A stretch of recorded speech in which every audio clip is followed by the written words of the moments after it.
इसी कारण से उपाय यहाँ तो यूनियन जैक नहीं है ऑस्ट्रेलिया की तरह, न्यूजीलैंड की तरह और कनाडा की तरह और बहुत सारे देशों की तरह।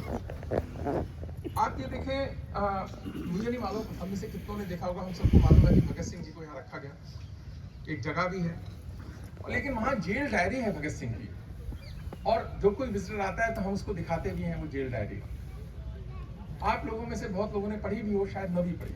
आप ये देखो 23 साल का वो बच्चा है जिसको फांसी होने वाली है, और वो नई किताबें रोज पढ़ रहा है, और उसमें जो उसको अच्छा लग रहा है वो उसको कोट भी कर रहा है, वहां लिख रहा है और अपनी कमेंट्री भी देने का प्रयास कर रहे हैं कुछ उसमें। यानी जो जाने वाला है उसको भी सीखने की एक ललक है, देश के प्रति एक प्यार है, अपने विचार, अपनी भावना, अपने आइडियाज को वो लिख रहे हैं उसके अंदर। वो जो जेल डायरी है वो पढ़ेंगे तो हमारा अच्छा मन, देश के प्रति प्यार का मन बनेगा। हम जानते हैं कि उसके बाद 1931 में मार्च 23 को लाहौर की कोट लखपत जेल में उनको फांसी हुई, तो वो जरूर पढ़नी चाहिए। और ऐसे लोगों के लिए ही तो रामधारी सिंह दिनकर ने 1938 में लिखा, 31 में भगत सिंह को फांसी हुई, तो उन्होंने लिखा कि जला अस्थियां बारी बारी, जला अस्थियां बारी बारी, चटकाई जिनमें चिंगारी, जो चढ़ गए पुण्य वेदी पर बिना लिए गर्दन का मोल, जो चढ़ गए पुण्य वेदी पर बिना लिए गर्दन का मोल, कलम आज उनकी जय बोल, कलम आज उनकी जय बोल, बिना लिए गर्दन का मोल। और अब अभी भारत के प्रधानमंत्री ने पिछली बार लाल किले से कहा कि please shed colonial past and take pride in our roots, कि अब हमें गुलामी की मानसिकता से देश को बाहर लाने की आवश्यकता है, और जो जो गुलामी के चिन्ह हैं उनको मिटाने की भी आवश्यकता है। अगले 25 वर्ष के लिए उन्होंने जो प्रण लिए, तो गुलामी की मानसिकता से हम बाहर आए। भारत का संविधान भी हमसे ये अपेक्षा रखता है। एक हरिओम पंवार साहब की कविता है संविधान पे, मैं उसकी कुछ लाइनें कोट करूंगा। उन्होंने संविधान नाम से ही उन्होंने एक कविता लिखी, अच्छे बड़े कवि हैं हिंदी के, कि संविधान अगर बोल रहा है तो क्या बोल रहा होगा। तो उसकी कुछ लाइनें मैं आपको कोट करता हूँ। संविधान कह रहा है कि मैं शक्ति का अमर गर्व हूँ, मैं शक्ति का अमर गर्व हूँ, आजादी का विजय पर्व हूँ, पहले राष्ट्रपति का गुण हूँ, पहले राष्ट्रपति का गुण हूँ, बाबा भीमराव का मन हूँ, मैं बलिदानों का चंदन हूँ, कर्तव्यों का अभिनंदन हूँ, लोकतंत्र का उद्बोधन हूँ, अधिकारों का संबोधन हूँ, मेरे वादे समता के हैं, मेरे वादे समता के हैं, दीन दुखी से ममता के हैं, कोई भूखा नहीं रहेगा, कोई आंसू नहीं बहेगा, मेरा मन क्रंदन करता है जब कोई भूखा मरता है। बहुत ही शानदार, बहुत ही कालाहांडी हुआ, बंगाल के फैमिन की मैं बात नहीं कर रहा, लेकिन आजादी के बाद कालाहांडी हुआ।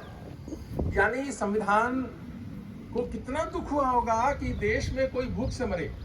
और मैं समझता हूँ जब संविधान वालों ने लिखा तो आर्टिकल 47 की व्यवस्था करी।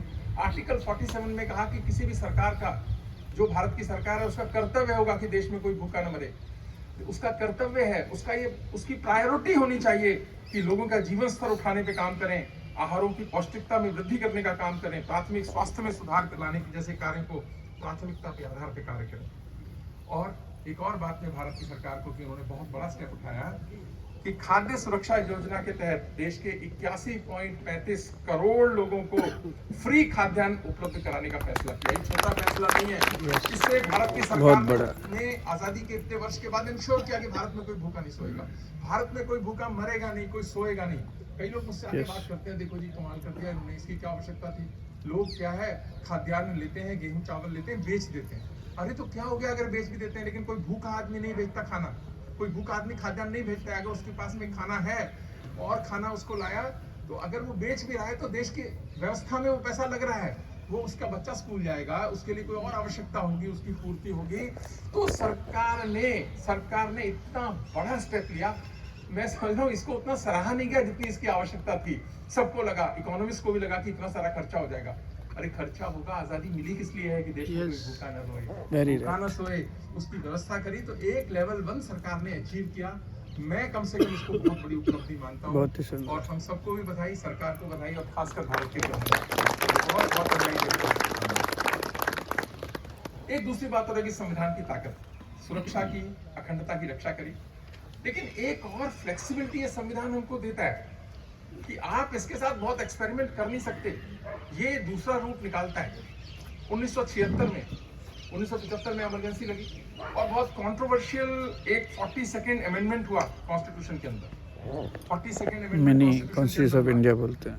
उसमें प्रियम्बल में कुछ शब्द जोड़े गए, चलो वहां तो कोई ऐसी खास बात नहीं है। उसमें जोड़ा सोशलिस्ट, उसमें जोड़ा 3 words उसमें जोड़ा सेक्युलर। तो भारत तो सेक्युलर है ही, भारत तो सोशलिस्ट, भारत का मन से सोशलिस्ट है ही। आप रख देते तो भी ठीक था।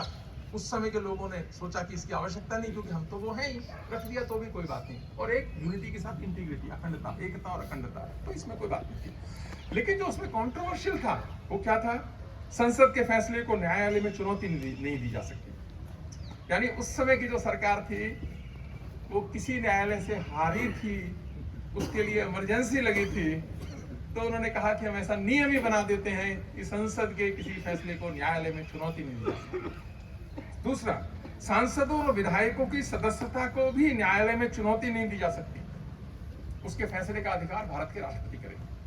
यानी जो सांसद हो गया, जो विधायक हो गया, अगर वो गलत चुन के आया, सही चुन के आया, कोई उसकी सदस्यता का इशू है, आप कोर्ट में नहीं जा सकते उसके लिए।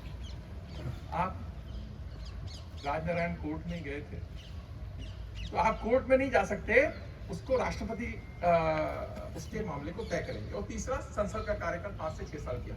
ये जो 2 कंट्रोवर्शियल डिसीजन थे, इमरजेंसी हटी, नई सरकार आई और उसने सबसे पहले 44th अमेंडमेंट किया और ये सारे प्रोविजंस रद्द किए। ये ताकत है संविधान। Yes, power of Constitution of India. कर सकते हैं, तो उसके बाद में उसको रद्द किया। उस समय दूसरी जो सरकार आई, ये बहुत बड़ी ताकत है। देखिए, विचार कोई हो सकते हैं, पार्टी कोई हो सकती है, वो इम्पोर्टेंट नहीं है, देश इम्पोर्टेंट है। कि जो चीज, आखिर कोई भी निर्णय अगर संसद लेती है और उसको अगर कोर्ट में उसकी स्क्रूटनी होती है तो वो और मजबूत ही होगा वो। लेकिन अगर उसको नहीं होगा तो वो ऑटोक्रेसी की तरफ डेमोक्रेसी बढ़ेगी। उसको रोका, कुछ साल चला, 2-3 साल बाद वो हट गया। मैं मानता हूं कि इतना फ्लेक्सिबिलिटी, इतने ऑल्टरनेटिव रूट देता है हमारा ये संविधान, तो बनाने वालों ने बहुत ही ध्यान से सोच समझकर सभी प्रश्नों का उत्तर दे। बहुत सारे प्रश्नों का उत्तर देता भी है ये। एक है कि संविधान अपेक्षा करता है अब कि भारत में, चलो भूखा कोई नहीं सोएगा, लेकिन भारत बहुत पुरानी डेमोक्रेसी भी है, लेकिन भारत ताकतवर बने और भारत विश्व का नेतृत्व इसलिए नहीं करे, मानवता के लिए करे, मानवता के लिए करे, संविधान अपेक्षा रखता है। और मैं आजकल तो कहता हूँ, भारत के प्रधानमंत्री ने कहा कि 47 में डेवलप्ड नेशन बनेगा, लेकिन उसके लिए industrial sector, service sector, agriculture sector, तीनों सेक्टर्स के अंदर बहुत एक्सपेरिमेंट होने की आवश्यकता है। नई टेक्नोलॉजी की जरूरत है, नई टेक्निक्स की जरूरत है। और वो कहाँ से आएगी? यूनिवर्सिटीज से आएगी। वो कहाँ से आएगी? यूनिवर्सिटी से निकले स्कॉलर्स से आएगी, यूनिवर्सिटी से निकले स्टूडेंट्स उस पर काम करेंगे। यदि 49% लोग हमारे आज भी एग्रीकल्चर सेक्टर में काम करते हैं, विश्व के जितने गरीब देश हैं वहाँ 49%, 50% से ज्यादा लोग एग्रीकल्चर सेक्टर में काम करते हैं, क्योंकि वो एग्रीकल्चर से आपका घर ही घर चल सकता है। आपके पास पैसा नहीं हो सकता, वो व्यवस्था ही नहीं है उस सेक्टर के अंदर, जब तक कि उसमें उसका जो है टेक्नोलॉजी के आधार पे आगे ना उसको बढ़ाए। 1900 में अमेरिका के अंदर 45% लोग एग्रीकल्चर सेक्टर में थे और खाद्यान्न उगाते थे, मुझे कितना है ये नहीं मालूम, लेकिन 100 वर्ष के बाद में वहाँ केवल 5% लोग काम करते हैं और जितना उगाते थे उससे 5 गुना उगाते हैं। 5% से, मतलब 5% से कम लोग एग्रीकल्चर सेक्टर में काम करते हैं। अगर देश को आगे बढ़ाना है तो टेक्नोलॉजी से एग्रीकल्चर सेक्टर को अब बदलने की आवश्यकता है, ताकि ज्यादा से ज्यादा लोगों का अच्छा भविष्य बने। ये एक यूनिवर्सिटीज का काम है कि ये मन बनाने का और कैसे टेक्नोलॉजी भारत के आए। अगर हम सिर्फ इम्पोर्टेड टेक्नोलॉजी की तरफ सोचते हैं तो शायद हम वो अचीव नहीं कर पाएंगे। हमें भारत आधारित टेक्नोलॉजी जो हमारे लिए, क्योंकि हम 131 करोड़ का देश है, उस तरीके से कैसे आगे करना है, ये एक बहुत बड़ा काम है जो हमें करना चाहिए। क्योंकि तभी जो है, आखिर 25 वर्ष में अगर हमको डेवलप्ड नेशन बनना है आज के पैरामीटर्स के हिसाब से, तो 10% की ग्रोथ रेट चाहिए। और वो ग्रोथ रेट कैसे आएगी? वो हमारी व्यवस्थाओं से आएगी। इसलिए जब बात होती है कि innovation, originality and creativity Bharat की शिक्षा में आए, originality, innovation and creativity Bharat की शिक्षा में आए और भारत आधारित रिसर्च पर हम ध्यान दें, तभी इसको हम अचीव करने की तरफ बढ़ेंगे, वरना थोड़ा डिले भी हम ना कर जाएं। तो देखिए, राजनीतिक रूप से तो अपनी जगह वो काम कर ही रहे हैं, लेकिन शिक्षा जगत को भी अपनी जिम्मेदारी समझते हुए इस दिशा में काम करने की चाहिए। राष्ट्रीय शिक्षा नीति इस बारे में कहती भी है, क्योंकि इसीलिए कोई भी ऐसी चीज़ हम न करें जो ग्रोथ को कॉम्प्रोमाइज़ करती हो। और जो यूनिवर्सिटीज़ के टीचर्स हैं उनको सही दृष्टि से इसको देखकर और नए सुझाव, नए एक्सपेरिमेंट करने चाहिए। देश का मन तो बना हुआ है, लेकिन उनको कई बार ये नहीं समझ आ रहा कि कितना करना चाहिए। वो हम अगर अपनी जिम्मेदारी समझेंगे तो 26 जनवरी की हमारी भी अपनी सार्थकता होगी। और शायद ये गणतंत्र दिवस जो गण का तंत्र है, लोगों की व्यवस्था है वो हमसे ये अपेक्षा भी रखता है कि हम जो है इस तरीके से करें। एक चीज जो मैं अंतिम बात कह के खत्म करूंगा कि संविधान ने ये नहीं सोचा था कि देश प्रेम की कभी कमी पड़ेगी देश में, इसलिए उस पर कोई आर्टिकल नहीं लिखा।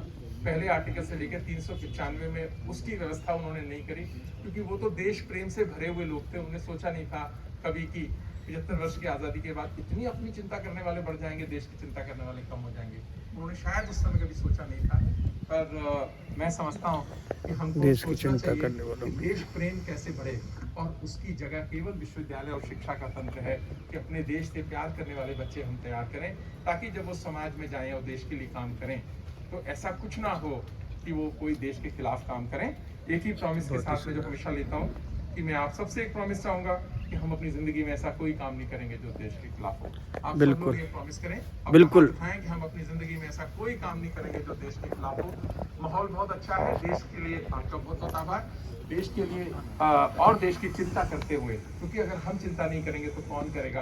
कोई बाहर से आके नहीं करेगा, और बाहर से करेगा तो अपना हित भी देखेगा।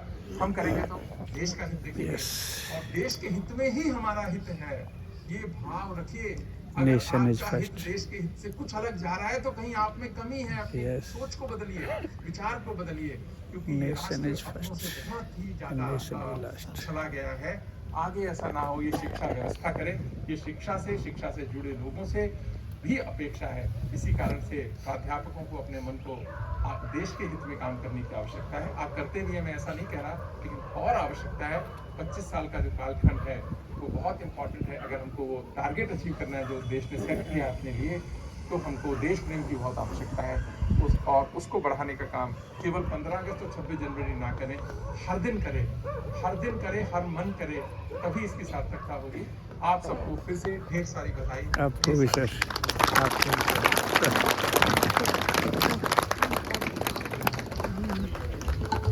बहुत ही शानदार जो है वाइस चांसलर साहब का वक्तव्य 26 जनवरी 2023 का।